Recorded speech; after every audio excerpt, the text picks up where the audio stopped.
Assalamualaikum. Kembali lagi di channel Sil Cooking. Hari ini Sil mau bagiin tips dan trik bagaimana cara agar supaya putih telur mengembang dengan baik.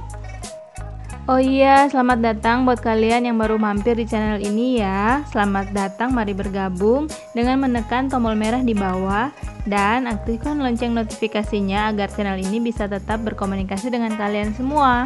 Karena Sil membagikan resep seru setiap 2 hari sekali ya. Nah, untuk tips-tips anti gagal putih telur mengembang dengan baik itu sendiri caranya cukup gampang dan simpel ya teman-teman. Hanya saja ada beberapa poin yang harus teman-teman ingat dan ini sangat berguna dan bermanfaat bagi pemula. Kalau udah jago mah alhamdulillah ya. Nah, poin pertama yaitu yang harus kita perhatikan adalah kita harus memilih telur yang benar-benar masih segar. Alangkah baiknya kita menanyakan langsung kepada pedagangnya. Kalau tidak, kita bisa mengeceknya sendiri dengan cara mendengarkan kalau ada bunyi atau enggak di dalam telur. Telur yang masih segar biasanya enggak ada bunyi ya teman-teman, atau enggak ada bunyi tapi hanya sedikit. Yang kedua, saat memisahkan kuning telur dan putih telur, kuning telur tidak boleh masuk sedikit pun di dalam putih telur ya teman-teman. Jadi seperti ini, kalau misalnya ada, dikeluarkan. Nah, yang ketiga, wadah untuk mengocok putih telur harus benar-benar bersih dan tidak ada sisa-sisa air apalagi minyak ya. Jadi kalau misalnya habis dicuci itu dikeringkan dulu, diangin-anginkan, kalau enggak dilap pakai tisu sampai benar-benar bersih. Sedangkan untuk material dari wadahnya sendiri, teman-teman bisa pilih wadah yang dari stainless steel, kalau enggak dari kaca. Kalau untuk wadah yang dari plastik sih bisa, tapi dikhawatirkan suka ada minyak-minyak yang masih menempel walaupun udah dicuci.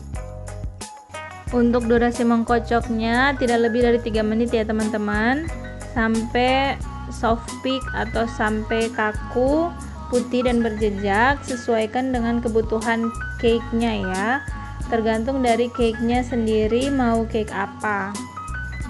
Nah teman-teman, di sini silakan jelaskan kenapa sih alasannya orang-orang tuh kalau bikin cake ada yang dicampur, ada yang putih telurnya dipisah, kenapa harus seperti itu. Nah teman-teman, karena ada beberapa jenis cake yang menggunakan SP atau ovalet atau pengembang, dan ada juga beberapa jenis cake yang tidak menggunakan SP atau ovalet atau TBM sebagai pengembang. Cake-cake itu dia menggunakan putih telur sebagai pengembangnya. Jadi lebih alami ya teman-teman, tanpa menggunakan bahan kimia. Jadi cake yang mengandalkan putih telur sebagai pengembangnya itu harus memiliki putih telur yang benar-benar maksimal dan optimal ya, agar cake-nya berhasil.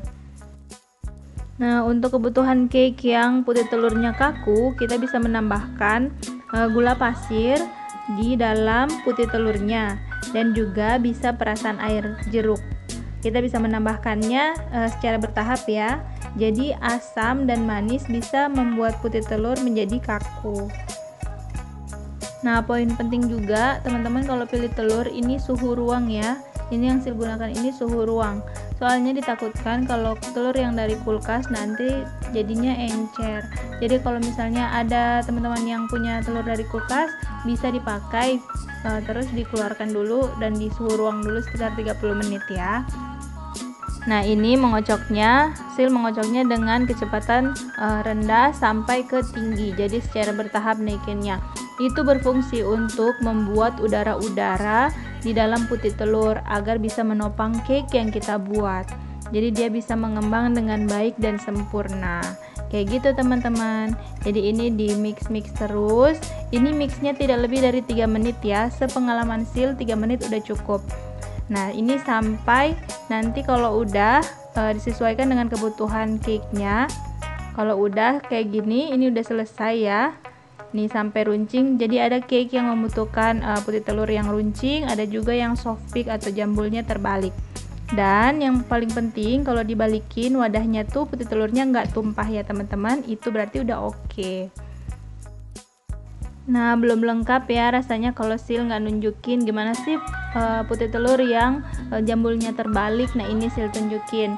Kebetulan ini Sil lagi bikin castella. Jadi putih telur yang jambulnya terbalik itu cake-nya seperti Castella, kalau enggak Ogura cake dari Korea, kalau enggak chiffon cake, hanya beda di takaran tepungnya aja. Nah, ini kita mix juga tidak lebih dari 3 menit, tapi masukin gulanya di awal ya, secara bertahap. Ngocoknya juga tidak lebih dari 3 menit dan sampai jambulnya terbalik kayak gini nih. Ini jambulnya terbalik ya, jadi hasilnya lebih lembut, dan kalau dibalikin wadahnya dia nggak tumpah ya. Oke, sampai sini dulu ya episode kali ini. Kalau teman-teman suka dan dirasa bermanfaat tips dan trik ini, silahkan di like dan di share ke teman-teman, ke saudaranya, ke semuanya. Terima kasih.